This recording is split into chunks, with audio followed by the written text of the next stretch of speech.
We've got kind of a fun one here today, guys.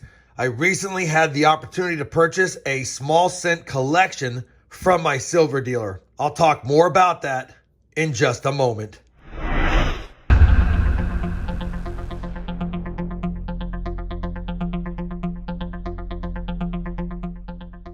Hey everyone, it's RobFindsTreasure. Welcome back to my channel.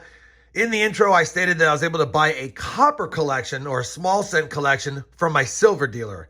Now, I do periodic purchases with my silver dealer, and upon speaking to him the last couple of times, I said, do you ever have customers that walk in while they're selling their silver and sell you or try to sell you some copper stuff? And he says he normally doesn't touch those types of things.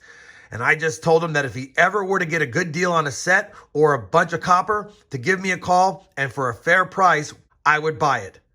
Well, it just so happens he called me and said someone turned in a Morgan dollar set. And so I bought many of those, as well as these copper albums and a bag full of copper. And it looks like some steel cents as well. So in this video, we're going to comb through this collection and the bag of goodies and see what we get.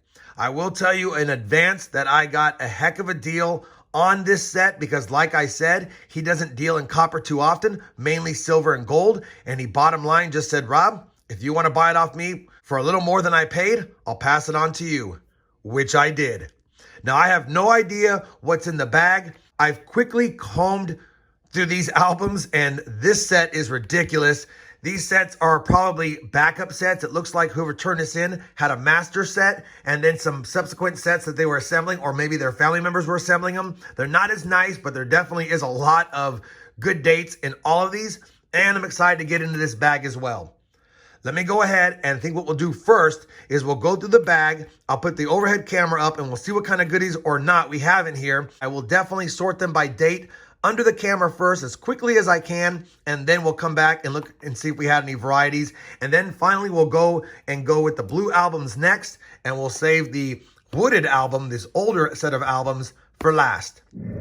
All right, I've got the overhead camera set up, and I'm not quite sure how I want to do this. I don't want to take a lot of your time going through it. I'm kind of peeking through, and I do see some Indian head cents. I do see some corroded steel cents, some nicer steel cents. Looks like a lot of 50s and 40s wheat cents, and there's a few, like a 1910 right here. So I'm not quite sure what's going to be in here. It's probably a lot of common stuff, but it looks like there's quite a few Indian head cents in here as well, and I wasn't really expecting too many of those. Either way, it's probably a lot of common stuff. So what I think I'll do is I'll kind of dump it out, and I'll start sorting it. And if I run across something great, then we will definitely spend a little more time on any of those items. All right, let's get it dumped out.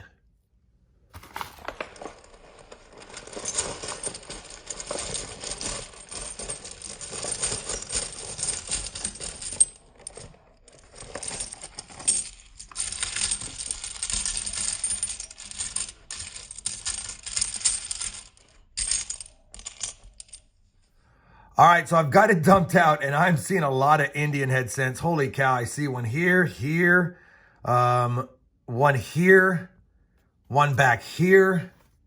Looks like there's one under there. I see one here, one here. Looks like some older wheat cents. We even have a buffalo nickel with a Denver mint, 1926 Denver. That's not copper, but we'll take that for sure. Put that aside. There's all, oh, look at this. An 1868 shield nickel. A couple of nickels in there as well. So I'm going to go through this really quick, start sorting it. I'll probably put it on a time lapse. And I think what I'll do is I'll pull out all the steel cents and all of the Indian head cents first, because those are easier to see. And we'll get a wrap up of what we got for just those, and if there's any better dates. So I think I've pulled out all of the steel cents, and again, I will look at these off camera, and if anything is a variety or worth mentioning, I'll definitely bring you guys back in. We have a handful of reprocessed ones in pretty good shape that aren't reprocessed, and of course corroded ones in here as well. We'll search for those off camera, and like I said, any varieties, I'll bring you in. I will tell you, in searching, I pulled it aside in the beginning, and we've got an 1859 Indian head cent here. 1859, not in bad a shape. Probably a VG, because I can see some of the letters in Liberty. It does have some rim damage and possibly a little corrosion, but that's not a bad example of an 1859 Indian head scent. And because there's an 1859, now I'm excited about some of the Indian head scents that are in here, and I'm seeing a lot of Indian head scents in here. Here's a 1909 Philadelphia, of course. But let me go ahead and get all the Indian head scents out, and then we'll do a wrap up of them. And I think I'll put them by year just so we can kind of see what we got.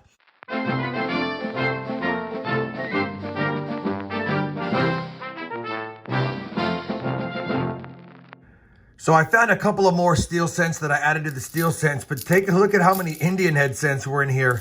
Let me go ahead and sort them by date. I'm gonna move the Wheaties to the side and we'll see what kind of dates we got in here. That's a lot of Indian head scents. I did not expect that many in the bag. So let me get them sorted by date and I'll be right back. Well, we've got the nice assortment of Indian head scents, and let me just tell you, it looks like somebody had an album that these were pulled out of because there's a lot of consecutive years. We got the 1859, a corroded 1864. We have a slick 1879, which I will show you. Man, I thought it was an 1877 for just a second. We've got 1880, 83, 84, 85, 86, 87, 288, 89, 90, 91, 92, 93, 94, 95, 96, 97, 98, 99. These are all the 1900 through 1907s. A stack of 1908s, and I'll get to that one in a second, and then 1909s. Now, of course, they're all Philadelphia minted, except for in 1908 and 1909, they did mint San Francisco ones, which are extremely rare. And believe it or not, in this bag, while it's not the best example in the world, we've got a 1908 San Francisco. Take a look at that. 1908S. Was not expecting that. Again, it's not in the best shape. I already have an 08S, but that is a cool find nonetheless in this bag. What a great assortment of Indian head scents. Again, the 1859's nice. It's a shame that these are slick. They're better dates, but anything from 1880 on obviously is more common, and depending on the condition, which I don't see any stunners in here. Nothing was fantastic, but it's still a nice lot of Indian head scents regardless.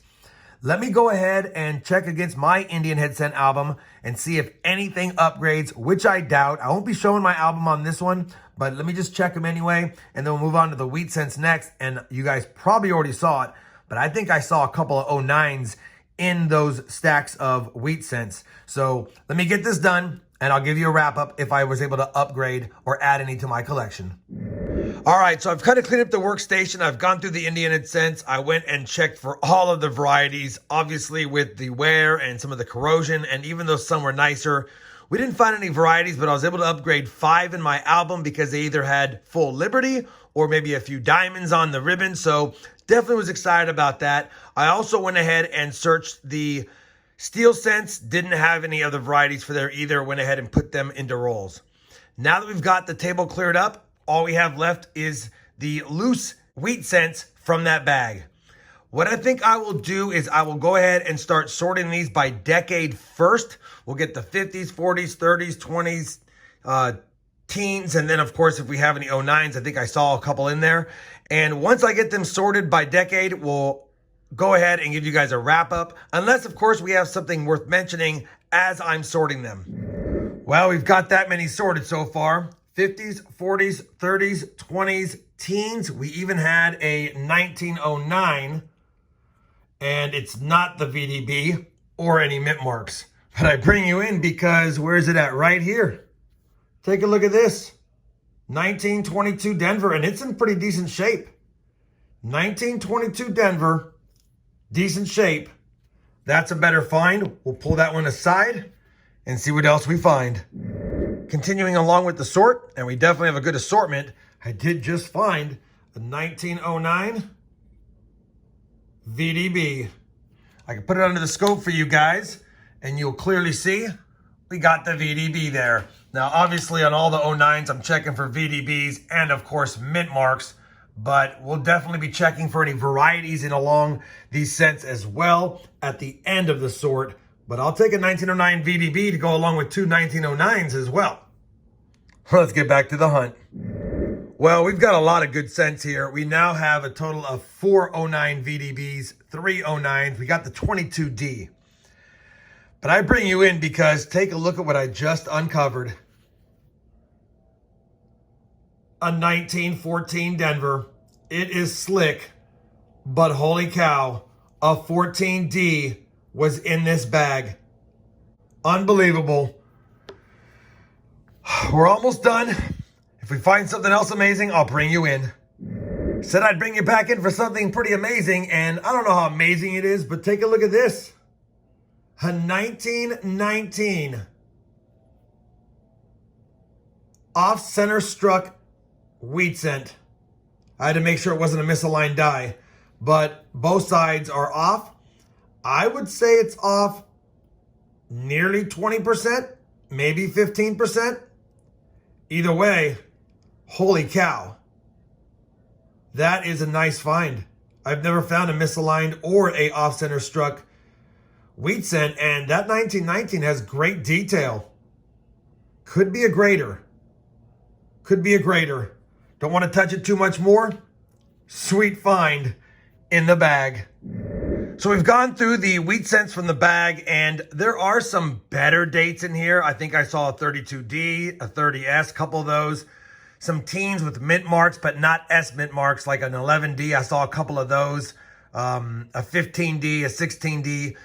Nothing that is spectacular on these, but I will be checking them for varieties and bring you back if we find any. In the meantime, the finds of the wheat scents, a 1914D, a 1922D, and a off-center 1919 Philadelphia wheat scent. We got 6 09s. No VDB, not in the best shape, but we'll take them.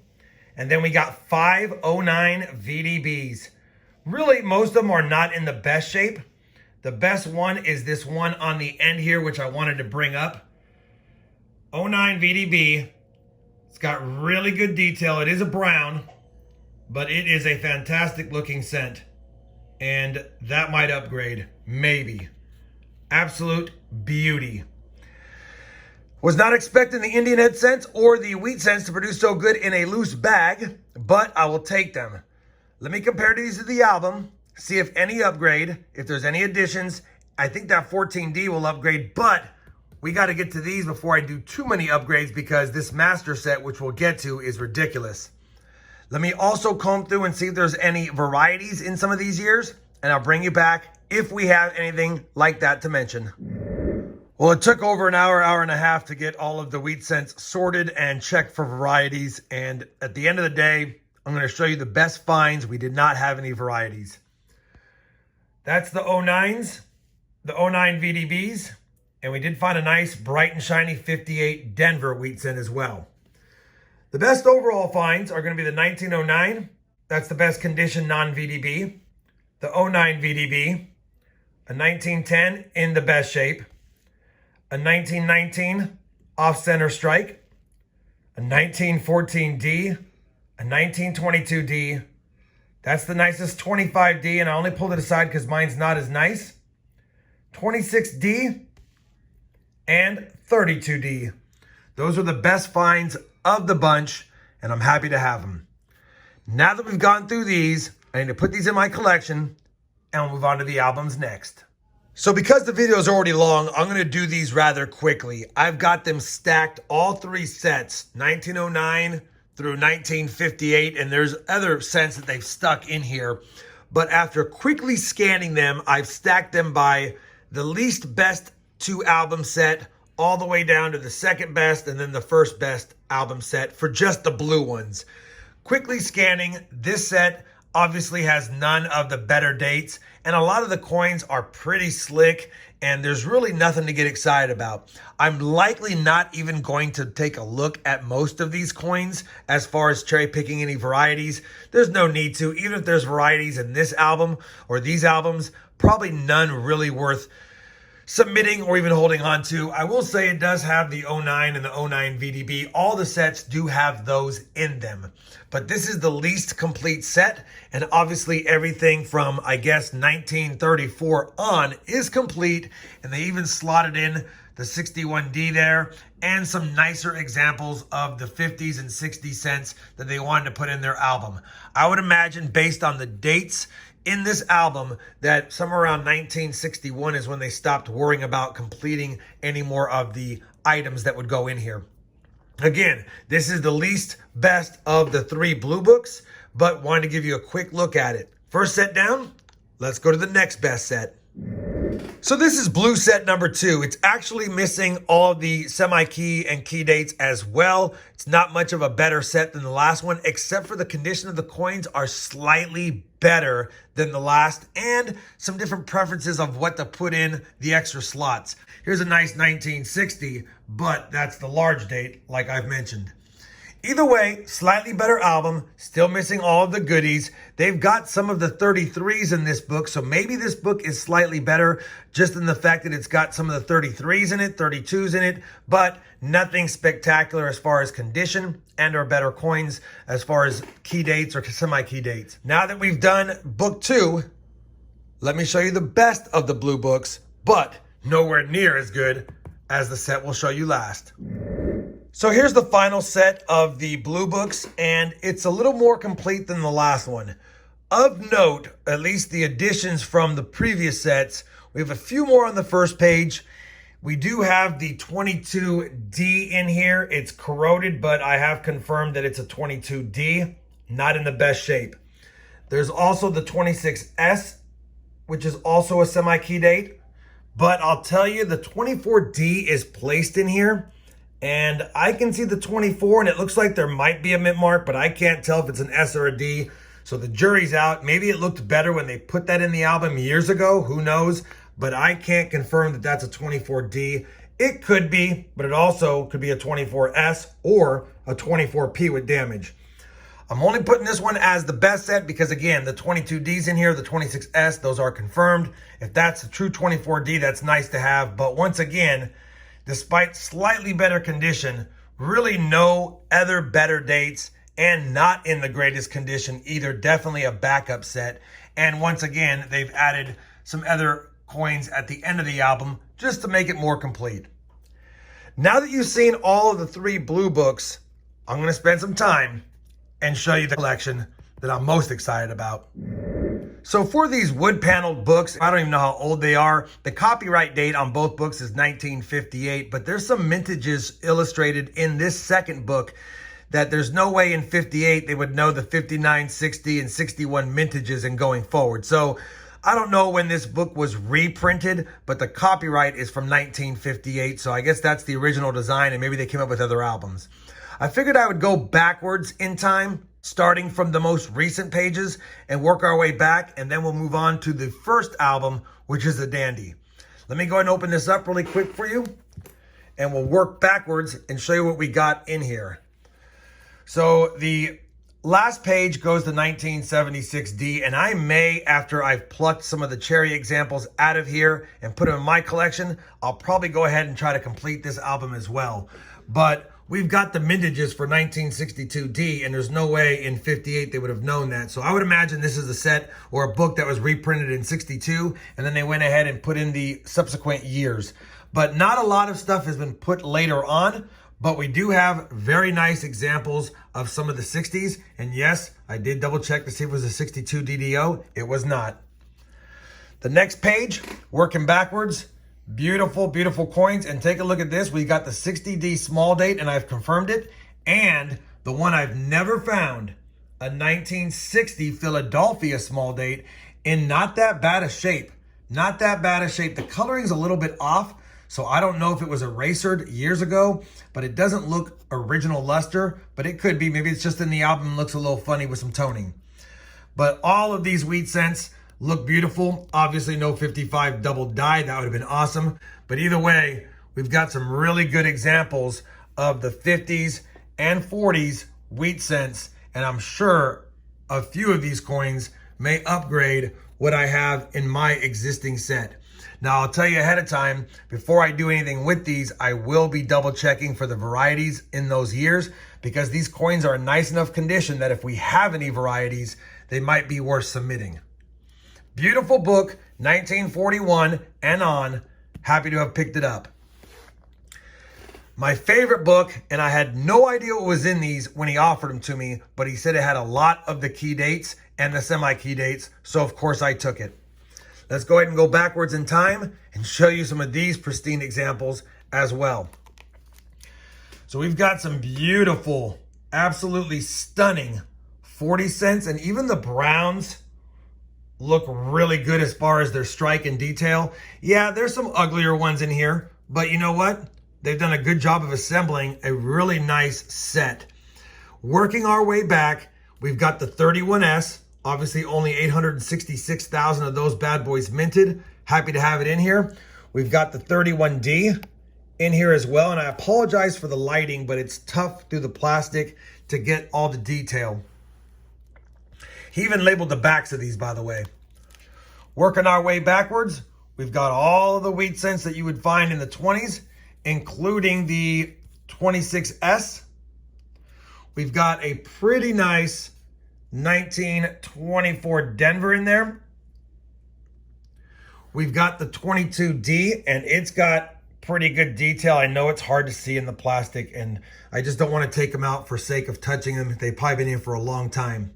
Continuing our way back to the front page, all of the teen cents are in here, including the 1916S, 1915S, 1914S, a really nice 1914D. Obviously, it's not in high grade, but it's still in there. We've got the 13S. We got the 12S, the 11S. We've got the 10S, and this doesn't do it justice. It's nice wood grain effect. Looks really nice with the naked eye. We've got the 09S. Not the VDB, but the 09S, the 09, and the 09 VDB. No 09S VDB. The only coins that this set is missing, if I can recall correctly, is the 09S VDB, the 22 plain, and the 55 DDO. That's it. Everything else is accounted for in the collection, and that is awesome. Again, I'm not going to spend a ton of time. The video's been long, but I'm super happy to have picked this up. The next project for myself is to cherry pick possibly any varieties. If I find any, I'll bring it back in, and then I'm going to go through this collection and likely upgrade any of my cents that need upgrading. And then if I have replacements, I'll put them in here to make the album as complete as possible. Figured I'd bring you guys back really quick before I end the video, because I said I would try to add some cents to make this book as complete as possible. You probably already noticed, but I failed to notice it until I took a closer look. But obviously, this book was printed before they knew that they wouldn't be adding mint marks in the 65, 66, and 67 years. So they actually have spots in the album for cents that were never to be minted with mint marks from Denver. Obviously, Philadelphia and Denver mints did produce coinage those years. They just didn't put their mint marks on them. The other thing I thought was funny was they didn't even put any of the San Francisco mints that commenced in 1968 because they didn't know San Francisco would be reminting Lincoln Memorial cents for regular strike in those years. So I thought that was pretty cool. And then finally, of all of my 1969 cents that I had, I didn't have any in the tubes that were from Philadelphia, although I have a jar I still need to sort, so I'll have to find that one. Anyway, just thought that was kind of funny that they had this book that was made before they knew about that, and now there's going to be blank spots forever. Hopefully you enjoyed this Lincoln small cent / copper purchase. I know I did. We had lots of dandy finds, and I added a lot more good cents to my collection. If you did, I'd appreciate a thumbs up. And as always, everyone, happy hunting, and thanks for watching.